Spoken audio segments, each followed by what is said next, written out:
Good morning, students. So, today we are going to study Newton's laws of motion. Newton's laws of motion. In short form, we call it as NLM.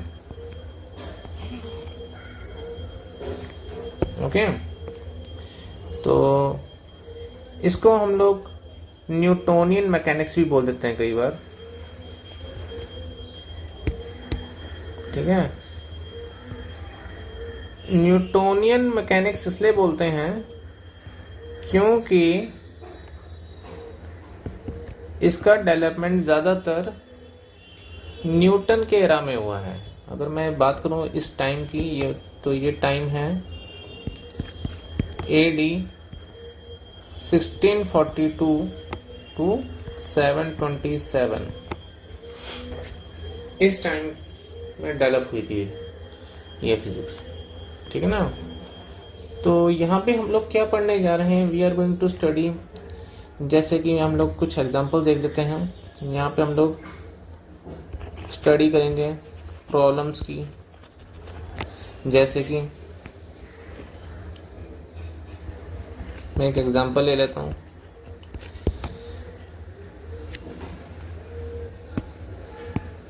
एक horizontal surface है,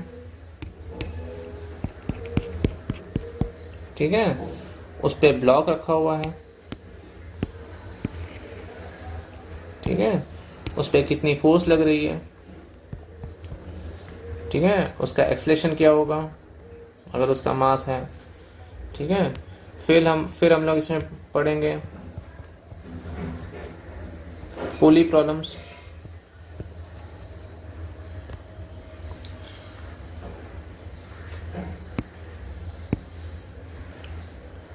ठीक है, पुली पढ़ने जा रहे हैं हम लोग इसमें।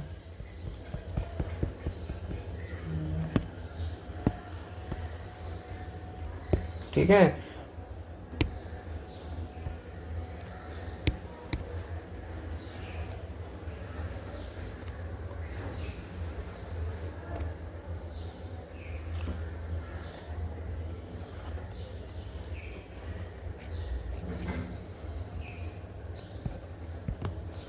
M1 M2 ये दो मासेस हैं,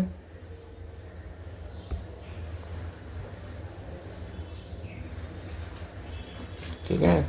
तो लेट से कि M2 is greater than M1, तो इनका एक्सेलरेशन क्या होगा, M1 ऊपर जाएगा, ठीक है, M2 नीचे आएगा, तो क्या इनका एक्सेलरेशन होगा, ठीक है, वो पढ़ने जा रहे हैं। तो ऐसी कुछ problems we are going to deal in Newton's laws of motion, ठीक है।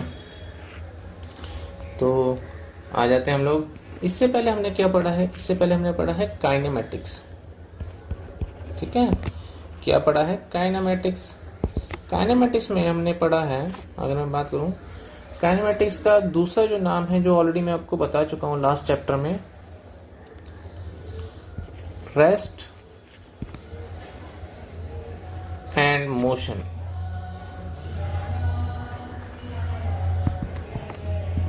ठीक है ना। काइनेमेटिक्स में हम लोग क्या पढ़ते हैं, इफेक्ट ऑफ मोशन पढ़ते हैं,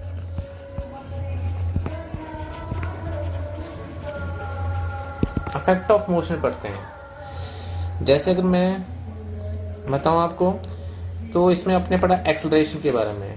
एक्सेलरेशन प्रोड्यूसेस वेलोसिटी, ठीक है, वेलोसिटी प्रोड्यूसेस डिस्प्लेसमेंट, ठीक है। फिर आपने टाइम, स्पीड, डिस्टेंस, इन सब चीजों के बारे में आपने पढ़ा, ठीक है ना, ठीक है। तो बेसिकली ये क्या है, जब भी मोशन होगा तो ये सब चीजें होंगी, ठीक है। क्या क्या होगा, acceleration, velocity, displacement, time, speed, distance, ठीक है। इन सब फिजिकल क्वांटिटीज को हमने काइनेमेटिक्स में पढ़ा है। अब नेक्स्ट है डायनेमिक्स। जो न्यूटन लॉस ऑफ मोशन है उसको हम लोग डायनेमिक्स भी बोलते हैं।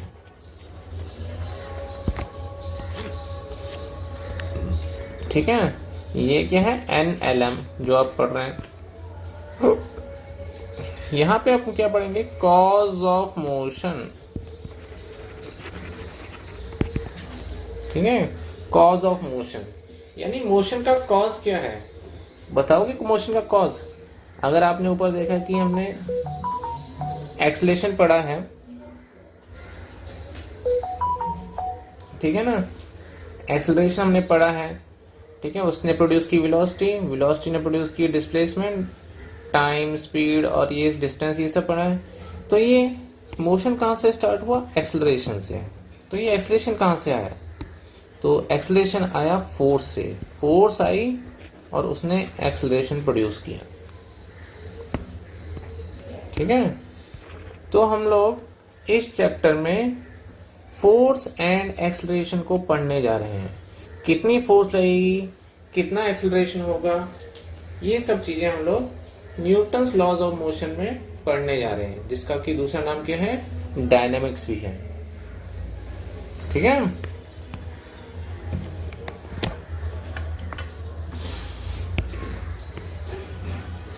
तो अब आ जाते हैं हम लोग स्टेट ऑफ मोशन पे।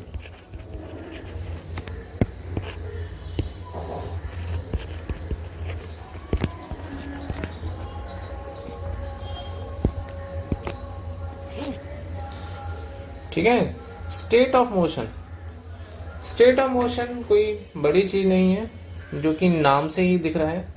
ठीक है, स्टेट ऑफ मोशन अगर मैं बात करूं, तो अगर एक लेट से ब्लॉक है रखा हुआ, अगर ये रेस्ट पे है, यानी इसकी क्या है, ये क्या है, रेस्ट पे है, यानी इसकी वेलोसिटी क्या है, 0 है, तो इसका स्टेट ऑफ मोशन क्या है, रेस्ट है।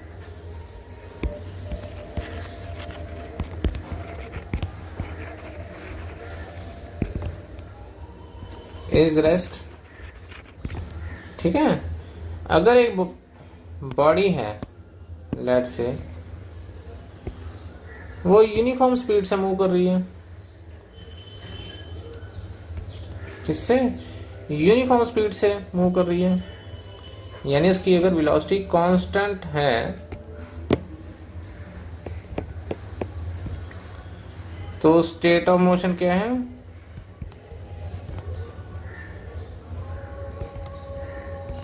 Is uniform motion.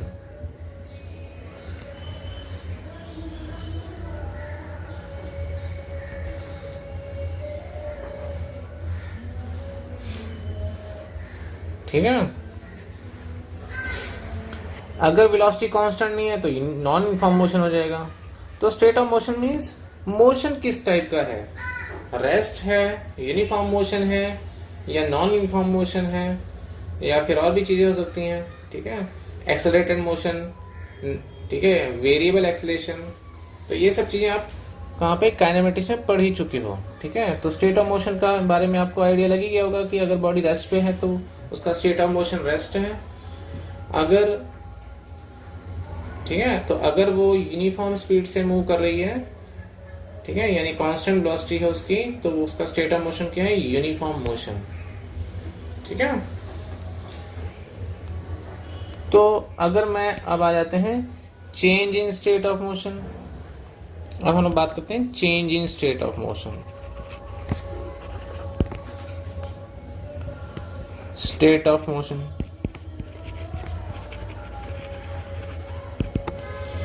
ये change in state of motion कैसे होता है। ठीक है, जैसे फॉर एग्जांपल मैं यहीं पर बात करूं, एक बॉडी है,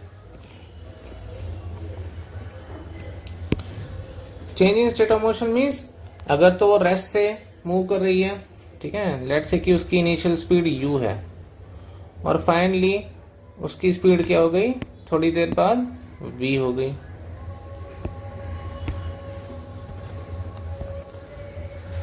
ठीक है, तो क्या हो गया, उसकी स्पीड चेंज हो गई ना, तो यहाँ पे क्या, change in state of motion होगा। ठीक है, यानी उसका स्टेट ऑफ मोशन फर्स्ट में उसकी स्पीड u थी और फाइनली उसकी स्पीड v हो गई। तो इसका कॉज क्या है, कैसे हुआ ये, नाउ कॉज, इसका कॉज क्या है? इसका कॉज है is force which changes state of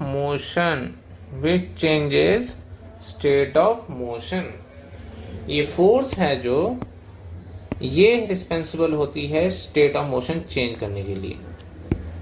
ठीक है,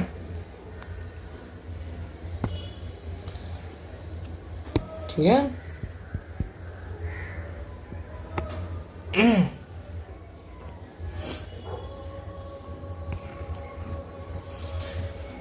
तो अब आ जाते हैं हम लोग फोर्स पे। इस चैप्टर में हमें इसी चीज को पढ़ना है, फोर्स को पढ़ना है। ठीक है, फोर्स और एक्सेलरेशन, जैसा कि मैंने आपको बताया। Now force is responsible for the change in state of motion. एक और एग्जांपल लेते हैं, जैसे ऊपर वाला एग्जांपल है। ठीक है, ऊपर वाला एग्जांपल है, लेट्स से कि ऊपर ब्लॉक रखा हुआ था जो, ठीक है, ऊपर जो ब्लॉक रखा हुआ था वो रेस्ट पे था। किस पे था? वो रेस्ट पे था।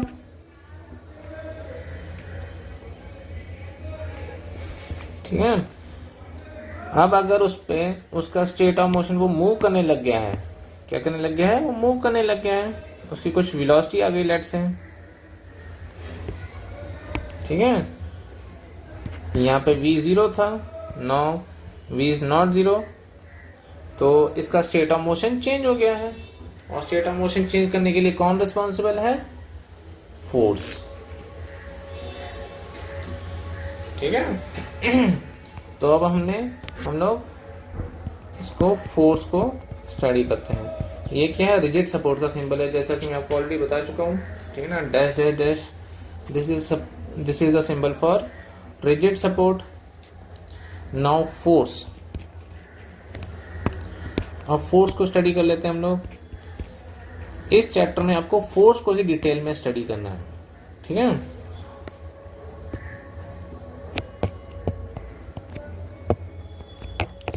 तो फर्स्ट पॉइंट है जो इसमें देख लेते हैं हम लोग, जो आपने बचपन में पढ़ा ही होगा। ठीक है ना, पुश और पुल इज फोर्स। ये तो आपने पढ़ा होगा 8, 9, 10 स्टैंडर्ड में। तो पुश और पुल इज फोर्स। ठीक है, ठीक है, ये तो आपने बचपन में पढ़ा था। लेकिन आप अभी वाली जो डेफिनेशन है, force is the cause which changes state of motion. ठीक है, जो कि आपने ऊपर अभी देखा ही है। ठीक है, तो नेक्स्ट जो इसका पॉइंट है इसमें, फोर्स क्या है? It is a vector quantity. Vector quantity क्या है? वेक्टर क्वांटिटी है। ठीक है, force is a vector quantity. ठीक है, स्केलर वेक्टर तो हम लोग ऑलरेडी पढ़ ही चुके हैं। थर्ड पॉइंट है SI unit of, SI unit क्या है इसकी फोर्स की? Is Newton.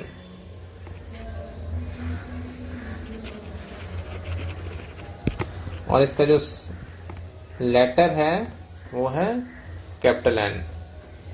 ठीक है, and CGS unit is dyne. Dyne को डाइन ही लिखते हैं हम लोग। ठीक है, ठीक है, तो फोर्थ जो पॉइंट है कन्वर्जन का पॉइंट है, जो कि आप डिराइव कर सकते हो।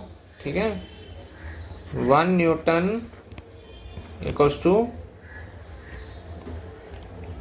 10⁵ डाइन, जो कि हम लोग ऑलरेडी क्वेश्चन कहाँ पे कर चुके हैं, अगर आपको याद होगा, हम लोग यूनिट्स एंड डायमेंशन में इस क्वेश्चन को कर चुके हैं।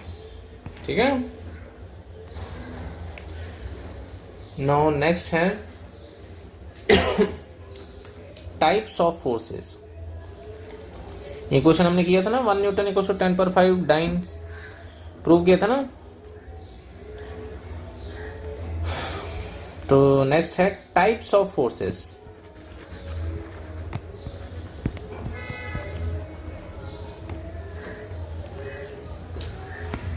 जो हमने ऊपर पढ़ा है cause change of state of motion का कॉज है जो फोर्स है, यही न्यूटन्स फर्स्ट लॉ है जो कि आगे हम लोग पढ़ने जा रहे हैं। पहले हम लोग फोर्स को थोड़ा सा स्टडी कर लें, ठीक है इसको, तो हम लोग फिर उसके आगे पढ़ने जा रहे हैं इसको, न्यूटन लॉज ऑफ मोशन में उसको उसी चीज को पढ़ने जा रहे हैं, ठीक है। ये तो अभी आपको मैं इंट्रोडक्शन दे रहा हूं।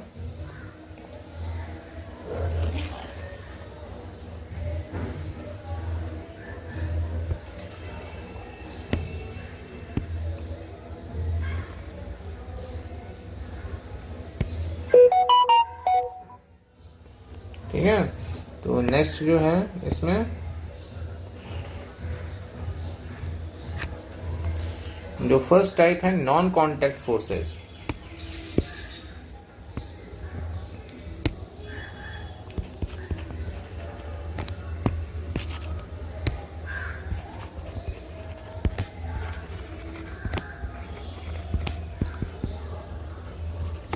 नॉन कांटेक्ट फोर्सेस, ठीक है, जिनको हम लोग फील्ड फोर्सेस भी बोलते हैं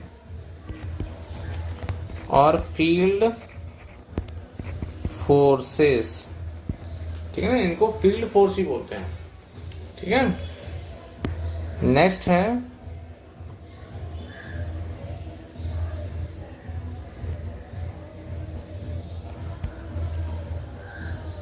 कांटेक्ट फोर्सेस।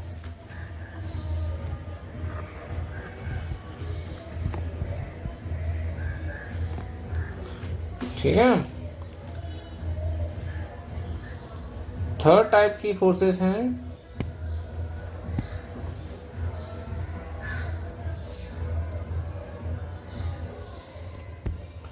Weak forces.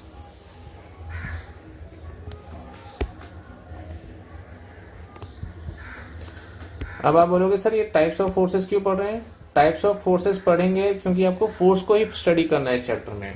आपको फोर्स को अंडरस्टैंड करना पड़ेगा कि फोर्स का नेचर क्या है, उसी तभी आप क्वेश्चन को सॉल्व कर पाओगे, अदरवाइज क्वेश्चन को सॉल्व नहीं कर पाओगे, ठीक है ना। That's why we are studying.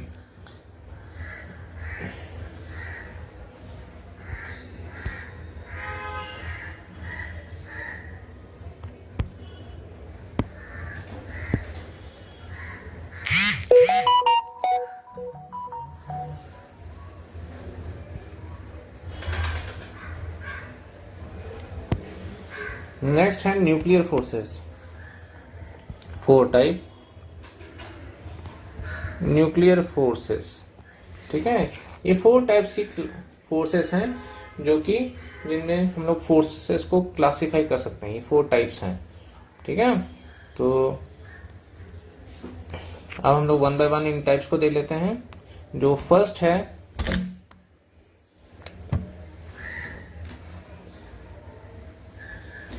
Non contact forces, जिसको हम लोग फील्ड फोर्सेस भी बोलते हैं। तो फर्स्ट पॉइंट टाइप है इसमें gravitational force, gravitational force. Second type है इलेक्ट्रोस्टैटिक फोर्स,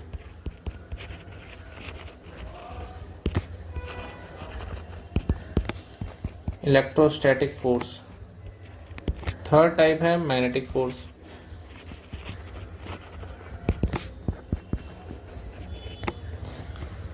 ठीक है, ग्रेविटेशनल फोर्स को आप अभी पढ़ने जा रहे हो, ठीक है।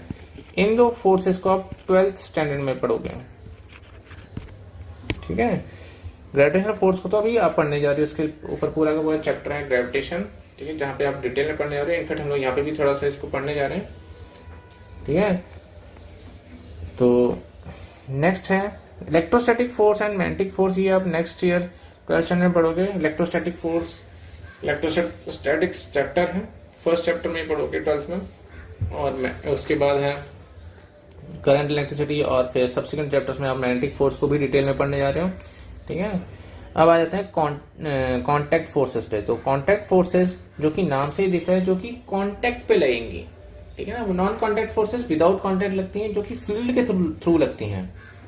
जो जैसा कि आपको थोड़ा बहुत आइडिया होगा, ग्रेविटेशनल फील्ड होती है, ठीक है, और इलेक्ट्रिक फील्ड होती है, you are going to study magnetic field होती है, ठीक है। तो फील्ड के थ्रू लगती हैं, इसलिए वो नॉन कॉन्टैक्ट फोर्सेस हैं, वो कॉन्टैक्ट के थ्रू नहीं लगती हैं। जबकि यहाँ पे है ये फिजिकल कॉन्टैक्ट के थ्रू लगती हैं forces, that's why we are calling it contact forces. तो फर्स्ट जो है इसमें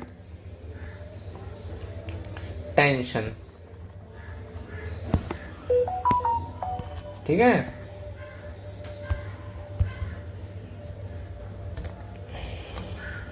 फर्स्ट जो है टेंशन,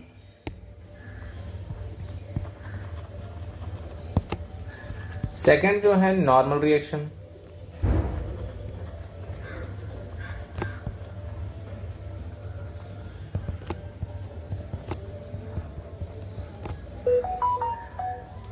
थर्ड है स्प्रिंग फोर्स,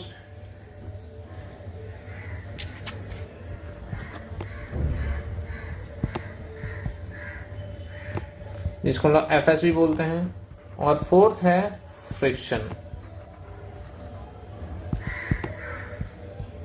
जिसको हम लोग स्मॉल एफएस से डिनोट करते हैं, ठीक है ना। ये सिंबल्स यूज किए जाते हैं। ऐसे ही ग्रेविटेशनल फोर्स को बहुत हार्ड एंड फास्ट नहीं है, एफ जी से भी हम लोग डिनोट करते हैं, ठीक है ना। इलेक्ट्रोस्टैटिक फोर्स को हम लोग कई बार एफ ई से डिनोट कर देते हैं, ठीक है ना। इसको हम लोग एफ एम से डिनोट कर देते हैं। बहुत हार्ड एंड फास्ट नहीं है सिंबल्स, लेकिन हाँ, टेंशन के लिए जनरली हम लोग टी यूज करते हैं। नॉर्मलाइजेशन के लिए भी एन या फिर आर भी यूज कर लेते हैं हम लोग कई बार, ठीक है, एन और आर, ठीक है। स्प्रिंग फोर्स के लिए एफ एस एंड फ्रिक्शन के लिए स्मॉल एफ एस। अब वीक फोर्सेस, कोई बताएगा स्टूडेंट वीक फोर्सेस में क्या आएगा? कोई एग्जांपल कि सर ऐसा है, ऐसी होती हैं वीक फोर्सेस।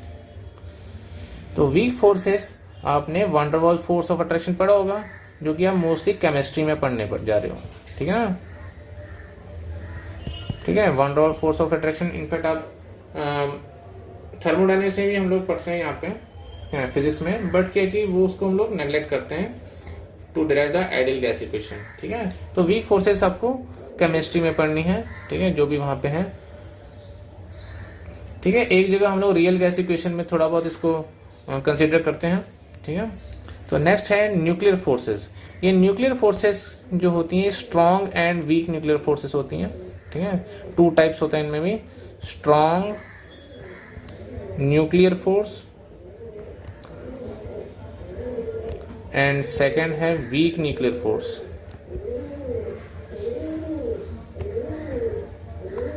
ठीक है ना। Strong nuclear force and weak nuclear force. तो ये कहाँ पे पढ़ोगे आप? ये नेक्स्ट ईयर 12th स्टैंडर्ड में पढ़ोगे, ठीक है।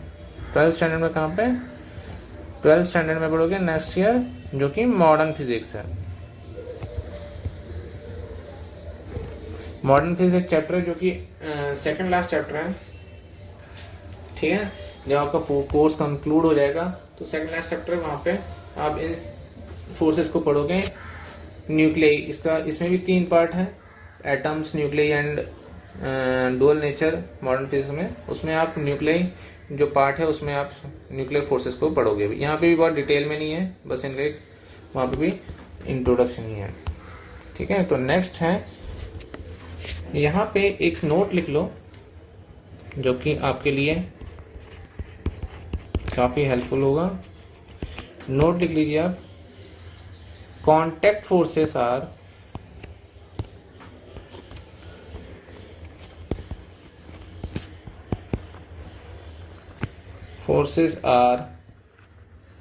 electromagnetic in nature.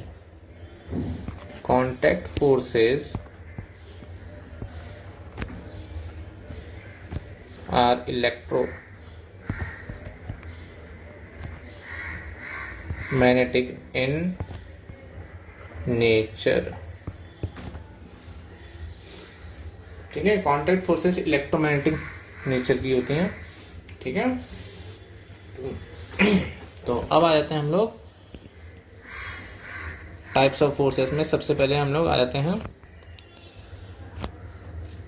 Non contact forces पे।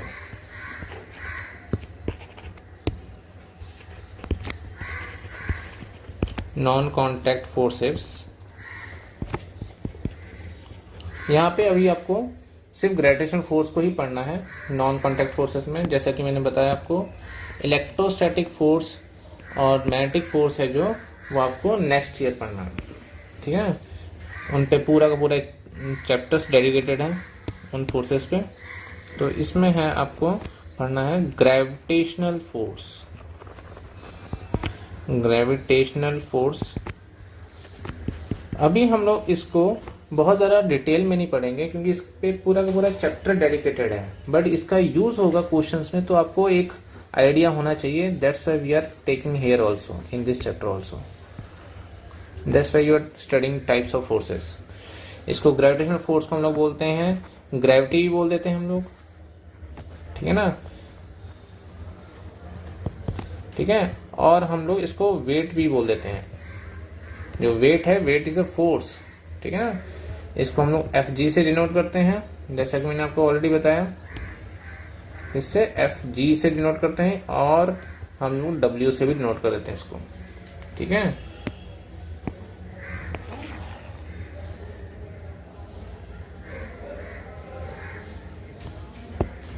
ठीक है,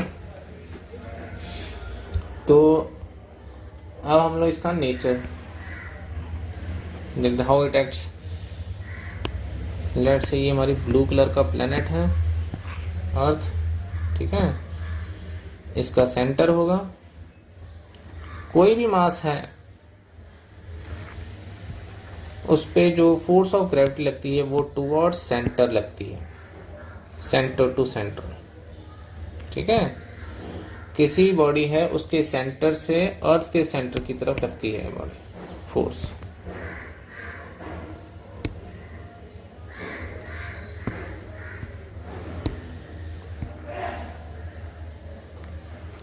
ठीक है। कोई भी बॉडी है, लेट्स से ब्लॉक रखा हुआ है अर्थ पे, ठीक है। तो उस पे जो फोर्स लग रही है, लेट्स से एम मास का ब्लॉक रखा हुआ है, तो वो फोर्स जो लगेगी वो ब्लॉक के सेंटर से अर्थ के सेंटर पे लग जाएगी, लगेगी, ठीक है। ये है फोर्स ऑफ ग्रेविटी, ठीक है, जिसको हम लोग force of gravity, gravitational force, या फिर हम लोग उसको क्या बोलते हैं, और क्या बोलते हैं, वेट भी बोलते हैं। तो अगर मैं एफ जी की वैल्यू बताऊं, एफ जी क्या है, जी लेट से कि अर्थ का मास m2 है, ये मास m1 है। अगर मैं फोर्स की बात करूं, जी m1 m2 upon are square, ठीक है। तो यहाँ पे जो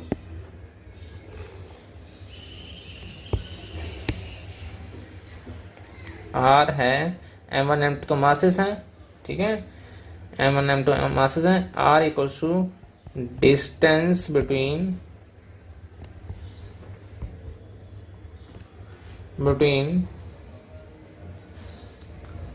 सेंटर्स ऑफ बॉडीज,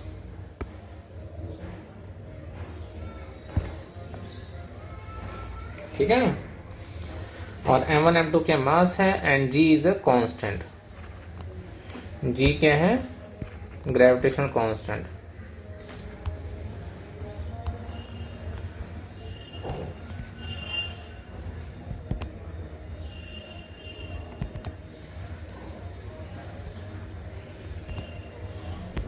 ठीक है। m1 m2 क्या है, मासेस, ठीक है। तो यहाँ पे जो f की बात करूं, यहाँ पे हमें जो एफ जी, हम लोग अर्थ के बारे में बात करें तो वहां पे क्या हो जाएगा, लेट से इसको m1 ना लेके हम लोग मास ऑफ अर्थ ले लेते हैं, ठीक है, मास ऑफ अर्थ। और ये लेट से मैंने इसको m ले लिया, ठीक है। तो लेट से किसी मास पे लगने वाली फोर्स क्या हो जाएगी, G mass of earth, mass of body upon distance between,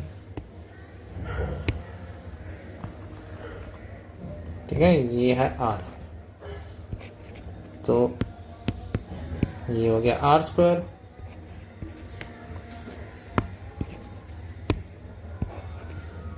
ठीक है। और ये क्या है, आर ई रेडियस ऑफ अर्थ, और ये है हाइट एच। तो आर की वैल्यू क्या हो जाएगी,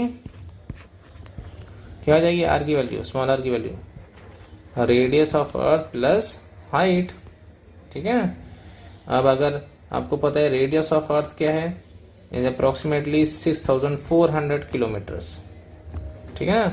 और एच क्या होता है हमारा क्वेश्चंस में, जो कि हम लोग प्रॉब्लम्स में डील करेंगे, तो वो ज्यादा से 500 मीटर या 1000 मीटर। तो अगर आप देखो तो एच क्या है हमारी प्रॉब्लम से, जो कि लास्ट चैप्टर हमने काइनेमेटिक्स में ऐसे अप्रोक्सीमेशन यूज की है, मैं ऑलरेडी बता चुका हूँ। एच क्या है, जनरली रेडियस ऑफ अर्थ से बहुत स्मॉलर होता है, तो हम लोग क्या लेते हैं, एच प्लस आर ई को अप्रोक्सीमेटली आर ई ही ले लेते हैं।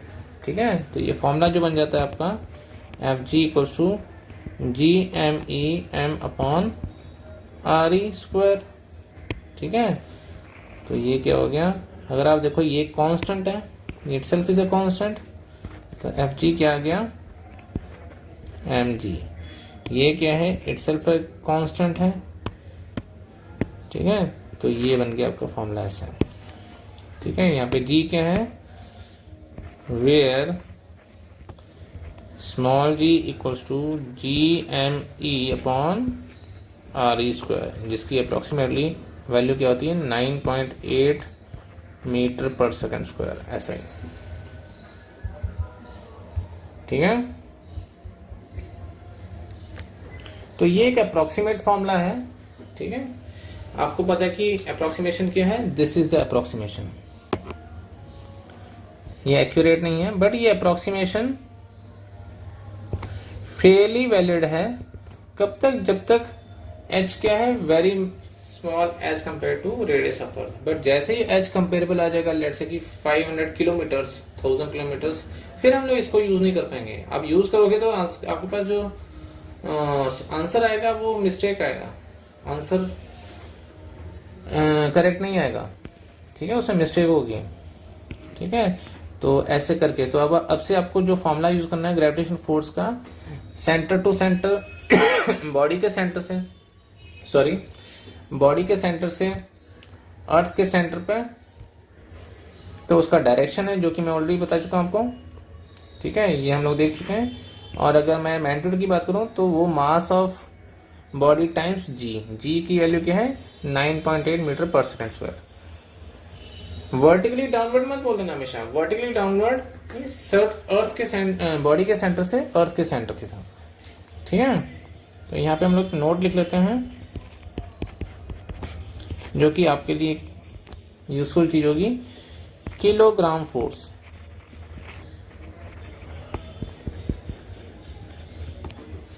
ठीक है, जिसको हम लोग क्या बोलते हैं, KGF भी बोलते हैं। ठीक है। तो क्या होता है ये 1 किलोग्राम फोर्स क्या होती है, 9.8 न्यूटन की इक्वल होती है, 9.8 न्यूटन। ठीक है ना। और कई बार हम लोग डिपेंडिंग ऑन जी की वैल्यू 10 दी तो 10 न्यूटन भी ले लेते हैं। ठीक है ना। अगर जी की वैल्यू क्या दी है, 10। 1 kg फोर्स की बात करो, मतलब उसका 1 kg फोर्स का मीनिंग है force acting on 1 kg mass, 1 kg into g, जो कि क्या है 1 kg into 9.8 equals to 9.8 newton. ठीक है, क्योंकि जी क्या है, ऐसा यूनिट है, 9.8 क्या है, ऐसा यूनिट में है इसकी वैल्यू जी की। ठीक है, मीटर पर सेकंड स्क्वायर। तो आपकी जो फोर्स की वैल्यू आएगी वो आएगी ऐसा यूनिट्स में, वो 9.8 न्यूटन। ठीक है। अगर जी की वैल्यू 10 दी तो 10 न्यूटन हो जाएगा। ठीक है। तो अब हम लोग आ जाते हैं सेकंड फोर्सेस में। सेकंड टाइप है कांटेक्ट फोर्सेस।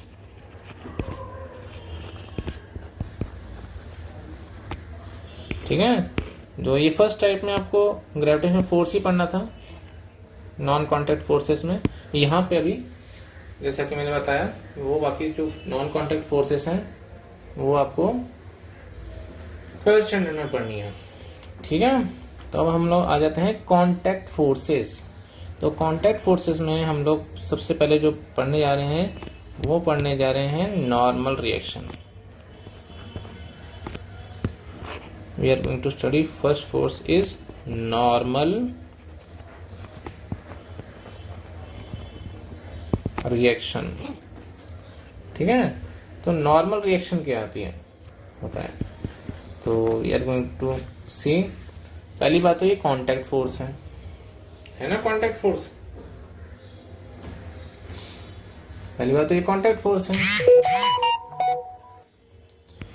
ठीक है, तो कांटेक्ट फोर्स है तो ऑफ कोर्स ये फिजिकल कांटेक्ट के थ्रू लगेगी। ठीक है, let's say this is the surface of earth. ठीक है, एंड इस पे एक ब्लॉक रखा हुआ है,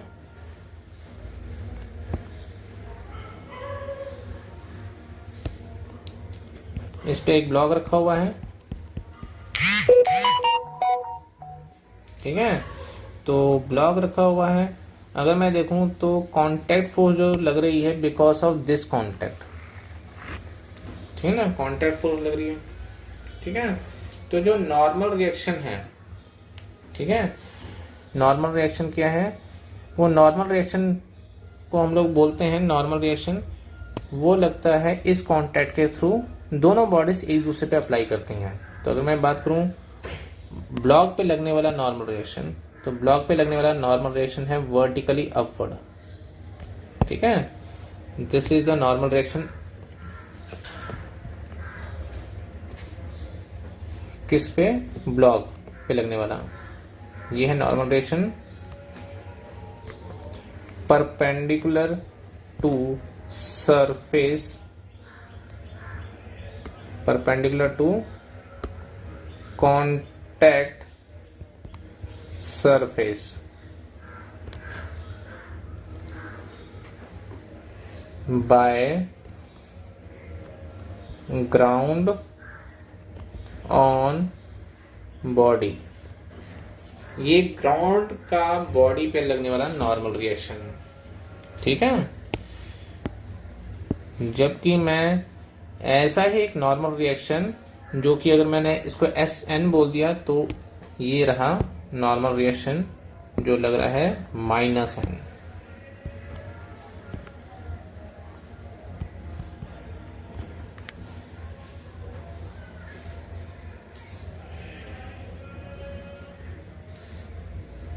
ठीक है, तो ये है लगने वाला रिएक्शन -N। ये किस पे लग रहा है आप बताओगे, ये कौन लगा रहा है, ये लगा रहा है block on perpendicular to contact surface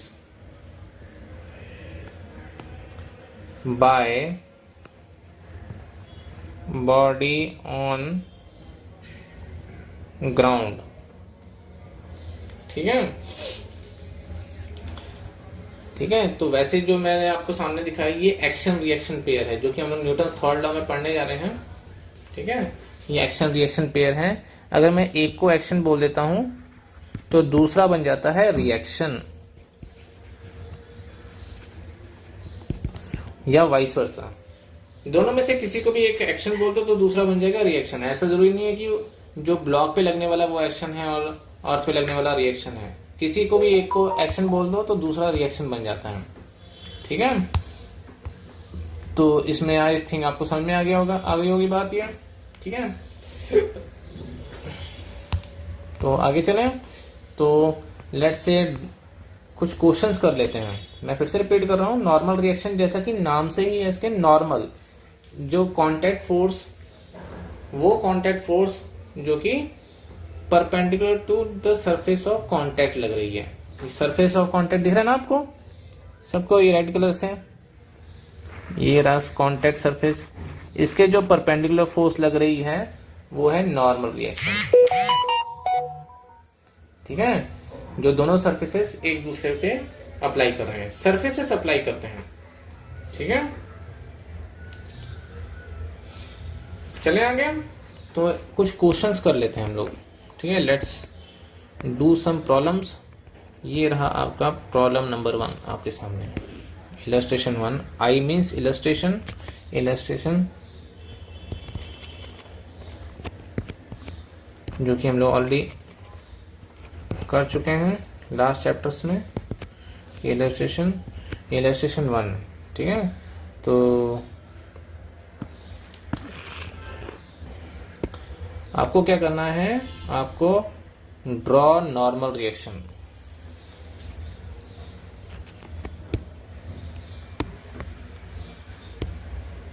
ठीक है।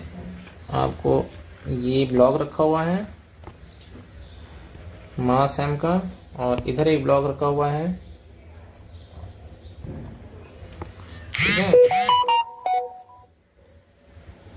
और ये एंगल थीटा है, ठीक है। ये भी एंगल थीटा है। चलो थीटा की तो जरूरत नहीं है, आप इसी पे नॉर्मल रिएक्शंस ड्रॉ करो। Acting on block, draw all the normal reactions.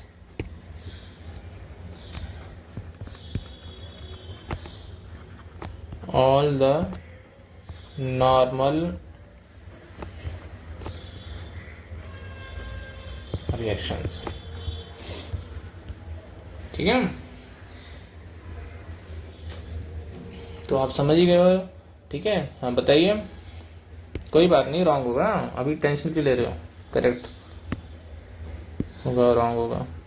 तो ये रहा एक, तो ये normal reaction acting on the block, ठीक है ना, बाय वेज, और ब्लॉक भी वेज पे लगा रहा है नॉर्मल रिएक्शन इस डायरेक्शन में। लेट्स से मैंने इसको n1 बोल दिया, तो ये -n1 हो गया, करेक्ट, ठीक है। तो एक नॉर्मल रिएक्शन ये रहा जो वेज इस ब्लॉक पे लगा रहे हैं। लेट्स से मैंने इसको नेम कर दिया और n2, तो ब्लॉक भी वेज पे लगा रहा होगा,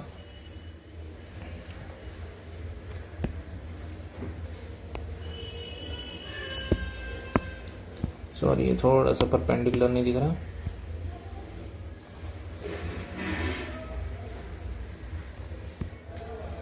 तो ये रहा -n2 जो ब्लॉक वेज पे अप्लाई कर रहा है, ठीक है। कुछ और भी लग रहा है क्या नॉर्मल रिएक्शन? अगर ये वेज ग्राउंड पे रखी हुई है लेट्स से, तो करेक्ट, तो ग्राउंड भी ब्लॉक वेज पे लगा रहा है, ग्राउंड भी वेज पे लगा रहा है नॉर्मल रिएक्शन।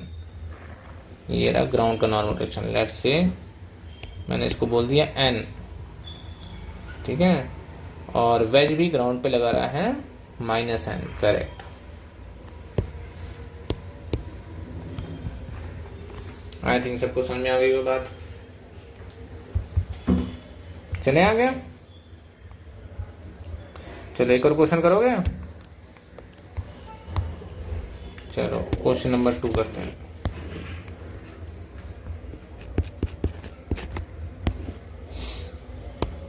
ये है अर्थ, हमारा एक ब्लू प्लैनेट है ना, अर्थ ब्लू प्लैनेट। इस पे हमने रख दिया एक ब्लॉक, लेट से मैंने ब्लॉक रख दिया है, ठीक है। तो चलो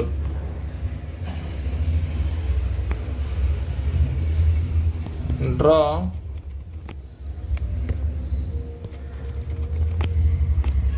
all the normal reactions,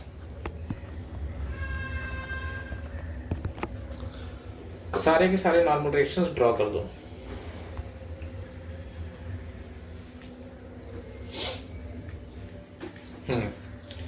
correct.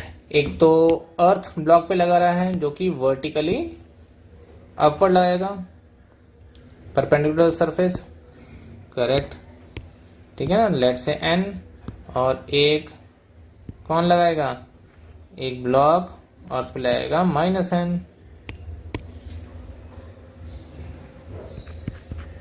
Correct, ठीक है। ये तो हमने कर दिया। अब मेरा नेक्स्ट क्वेश्चन है, पूछूं? यहाँ तक तो सबको समझ में आया हुआ, आई थिंक। कॉन्टैक्ट सरफेस अर्थ और ब्लॉक का है, वहां से दोनों एक दूसरे पे n और दूसरा -n लगाएगा, क्योंकि दोनों इक्वल एंड अपोजिट है, ठीक है। ये एक्शन रिएक्शन पेयर है, ठीक है। अब मेरा आपसे क्वेश्चन है, क्या आप यहाँ पे कोई और फोर्स भी लग रही है? सोचो सोचो सोचो, force of gravity, correct.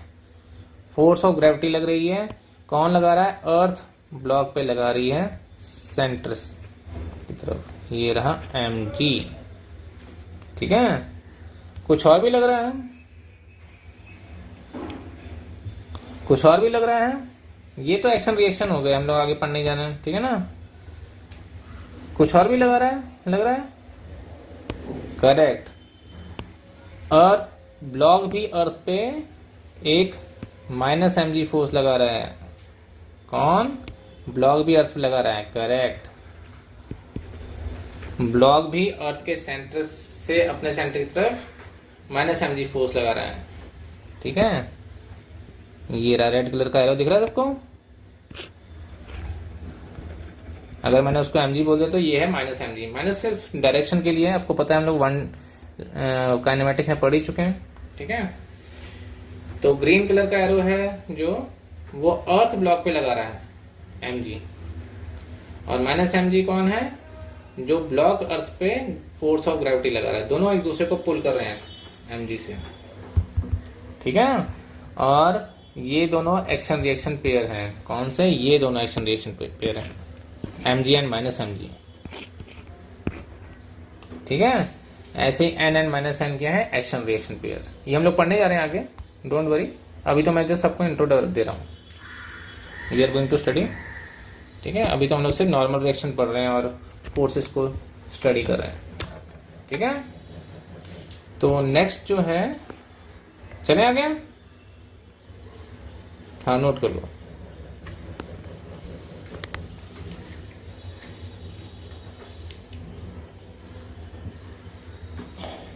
Next जो है tension.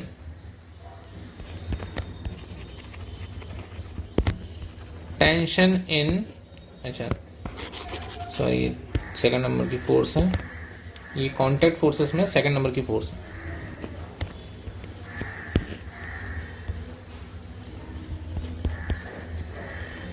Tension in string, string हो गई, चेन हो गई या रोप, ये तीनों टेंशन्स एक ही तरह बिहेव करती हैं, ठीक है ना। फिर हम लोग इसमें एक और चीज पढ़ने जा रहे हैं, एंड रॉड। रॉड की टेंशन ही पढ़ने जा रहे हैं। जो रॉड में टेंशन होती है और स्ट्रिंग में टेंशन होती है वो डिफरेंट होती है। स्ट्रिंग, रोप, चेन में टेंशन एक जैसी होती है, almost, not same, almost, but rod में डिफरेंट होती है। We are going to study, ठीक है। तो हम लोग सबसे पहले टेंशन स्ट्रिंग में पढ़ लेते हैं, ठीक है।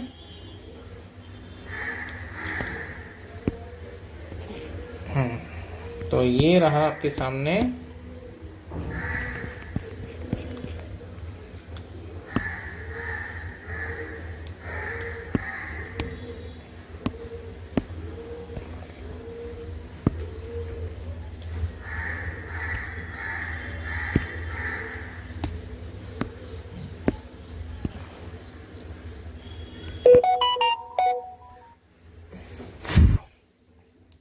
ठीक है। तो ये रहा आपके सामने एक ब्लॉक है जो कि स्ट्रिंग से अटैच्ड है,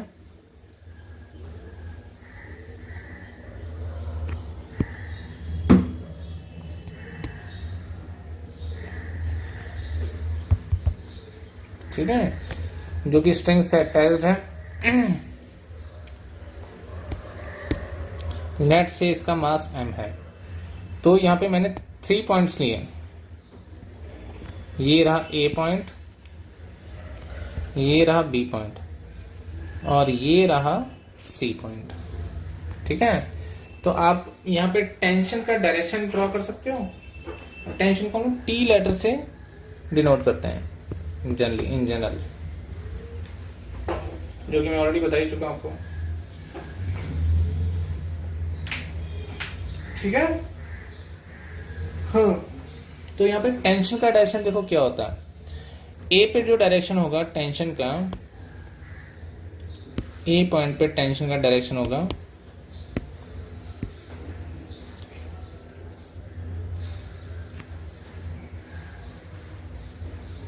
ये रहा टेंशन का डायरेक्शन, ये है टेंशन एट ए डायरेक्शन,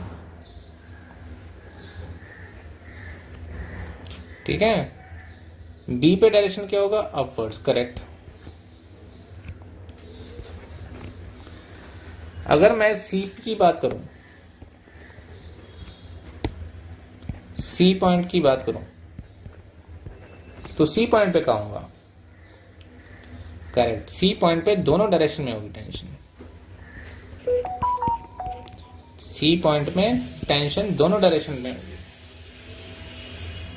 ठीक है, बोथ द डायरेक्शंस, ठीक है। तो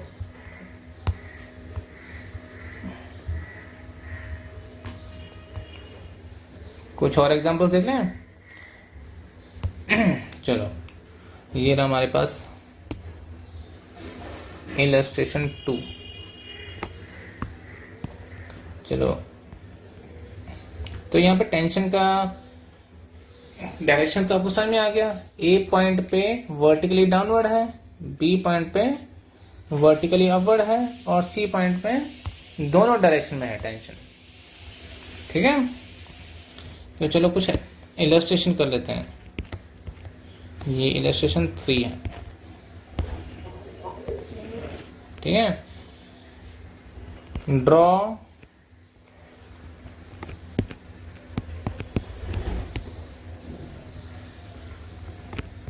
डायरेक्शंस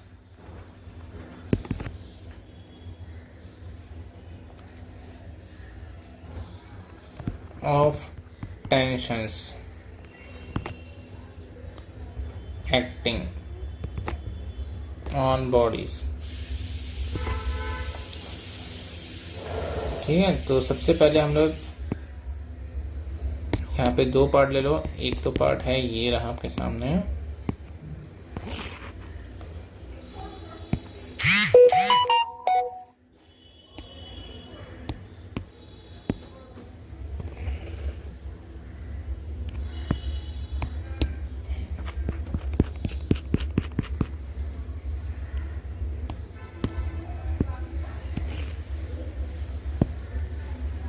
ये रही फोर्स एफ, ठीक है। तो इस पे ड्रॉ करो। और सेकंड पार्ट है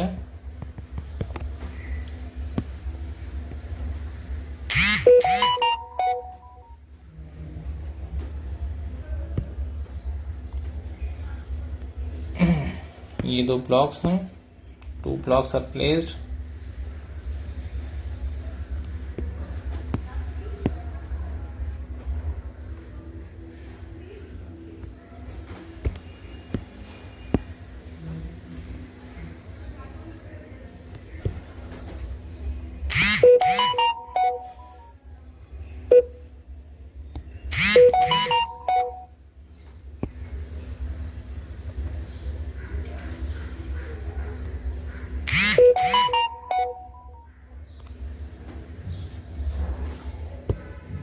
ठीक है। और यहाँ पे इस पे हम लोग फोर्स लगा रहे हैं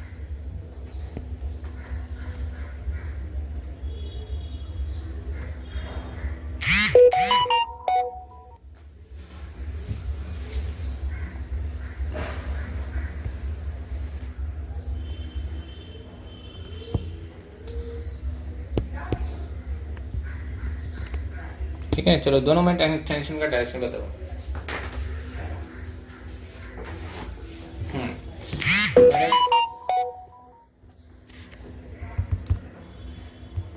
इस पॉइंट पे तो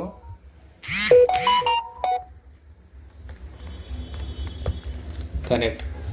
तो अगर मैं टेंशन देखूं तो जो ब्लॉक पे टेंशन लग रही है वो यहाँ पे ये रही tension acting on the block, ठीक है।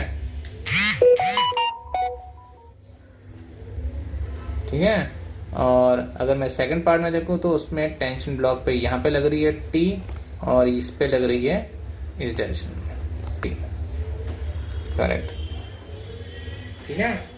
और अगर मैं यहाँ पे देखूं तो इस पे ब्लॉक पे टेंशन कुछ अलग लग रही है, टी डायरेक्शन, सेम भी हो सकती है डिपेंडिंग अपॉन ठीक है, तो ये रहे टेंशन के डायरेक्शंस।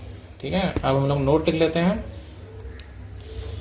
ठीक है, तो आपको अंडरस्टैंड करना पड़ेगा कि टेंशन क्या है, direction, how it acts, because question में आपको अंडरस्टैंडिंग होगी टेंशन की, तभी आप क्वेश्चन को सॉल्व कर पाओगे, नहीं तो आप सॉल्व नहीं कर पाओगे क्वेश्चंस को। जहाँ पे forces, Newton laws of motion के क्वेश्चंस होंगे, वहाँ पे क्वेश्चन में फोर्स को अंडरस्टैंड करना पड़ेगा, which force is acting, how, in which direction, क्या उसका नेचर है। ठीक है, तो नोट है फर्स्ट पॉइंट इसका, किसका, टेंशन में, it means tension, it is a pulling force. ठीक है, टेंशन क्या है, पुलिंग फोर्स है। ठीक है ना, लेकिन कौन सी वाली, स्ट्रिंग वाली, रोप वाली, रॉड वाली नहीं, एक्सेप्ट रॉड के अलावा जो भी टेंशन होती है, रॉड में जो टेंशन वो अलग होती है। ठीक है, वो ऐसी नहीं होती। तो बाकी सब जो टेंशन्स होती हैं स्ट्रिंग में, रोप में, वो पुलिंग फोर्स होती हैं। ठीक है, second point, it always acts away from the point,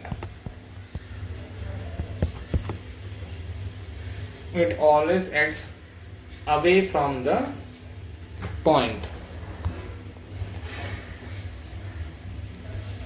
ठीक है, tension remains same in ideal string, rope, chain. अगर आइडियल स्ट्रिंग होगा या रोप होगी या चेन होगी तो उसमें टेंशन सेम रहती है। ठीक है, एक सिंगल उस स्ट्रिंग में। ठीक है, अब आपके माइंड में आएगा सर ये आइडियल स्ट्रिंग क्या है, तो आइडियल स्ट्रिंग की बात करें तो आइडियल स्ट्रिंग होता है इज, वैसे तो आइडियल स्ट्रिंग नाम की कोई चीज होती नहीं है, बट आपके लेवल पे होती है, क्योंकि चीजों को सिंपल बनाने के लिए हम लोग आइडियल स्ट्रिंग ही पढ़ना है आपको। ठीक है, तो आइडियल स्ट्रिंग क्या है, मासलेस होता है, मीन्स उसका मास क्या होता है, 0 होता है। करेक्ट, ऐसी कोई बॉडी खैर हो नहीं सकती जिसका मास 0 हो। ठीक है, बट क्या है कि आपके लेवल पे इसका स्ट्रिंग का मास 0 होता है। सेकंड जो इसका ट्रेट है, प्रॉपर्टी है, वो है इनएक्सटेंसिबल। इनएक्सटेंसिबल यानी लेंथ क्या है इसकी, कांस्टेंट। इसकी स्ट्रिंग की लेंथ कांस्टेंट होती है।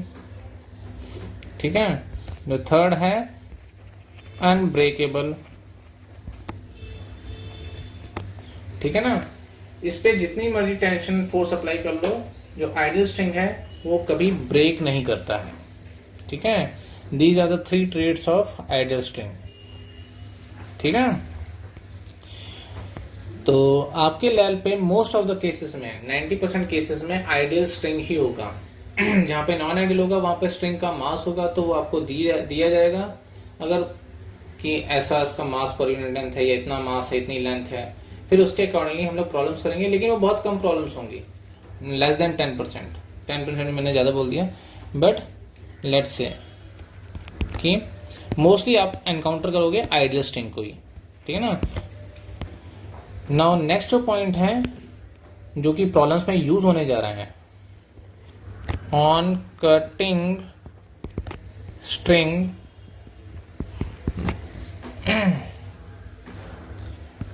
टेंशन changes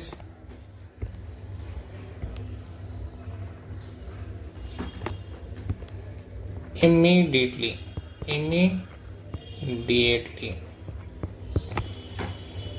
अगर स्ट्रिंग को कट करते हैं तो उसमें टेंशन इमीडिएटली चेंज हो जाती है, ठीक है ना।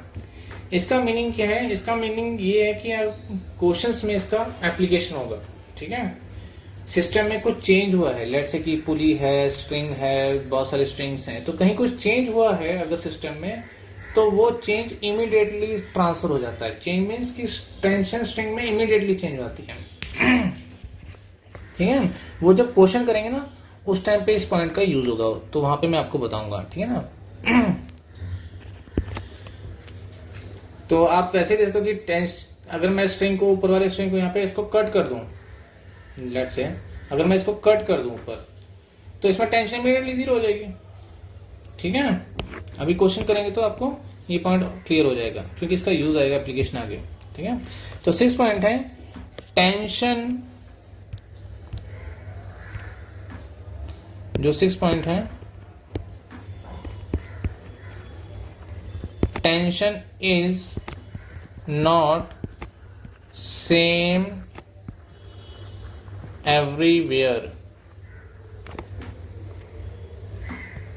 In non ideal string.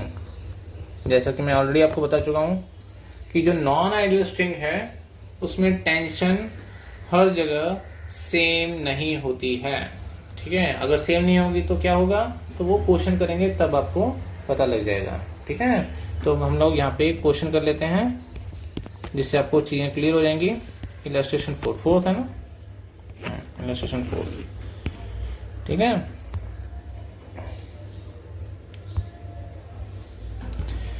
लिखो ड्रॉ टेंशन फोर्सेस।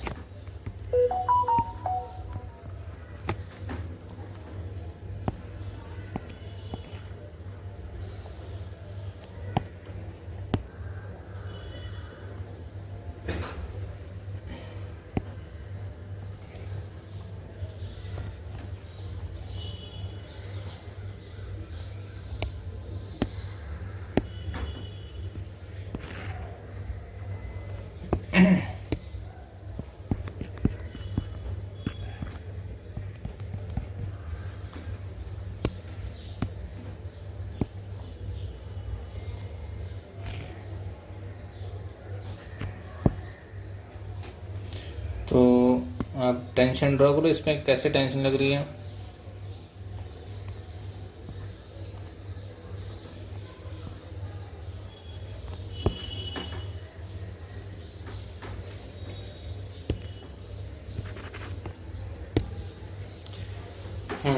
और अगर मैं आपको कुछ एंगल दूं, तो लेट्स से दिस एंगल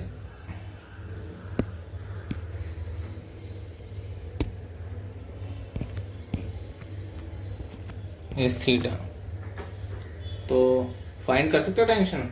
चलो ट्राई करो।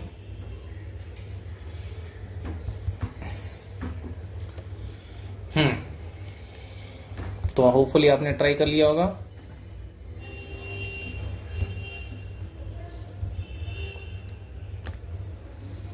ठीक है, तो टेंशन जो लग रही है तो उसका पहले तो डायरेक्शन ड्रॉ कर लेते हैं। ब्लॉक पे इस डायरेक्शन लग रही है, ये लेट से T1, ठीक है। तो सीलिंग पे इस डायरेक्शन लग रही है T1। ये वाला स्ट्रिंग ब्लॉक पे इधर लगा रहा है T2, और जो सपोर्ट है रिजिड सपोर्ट उस पर T2 इधर लगा रहा है, ठीक है। ये रहा स्ट्रिंग नंबर 1 और ये रहा स्ट्रिंग नंबर 2, ठीक है। और हम लोग इसको फाइंड भी कर सकते हैं, ठीक है। आप ट्राई कर सकते हो इसको, लेकिन अभी हम लोग आगे हमें इसके लिए एफबीडी वगैरह पढ़ना होगा, ठीक है। अभी हम लोग सिर्फ टेंशन का डायरेक्शन, फोर्सेस का डायरेक्शन को आइडेंटिफाई कर रहे हैं, ठीक है। तो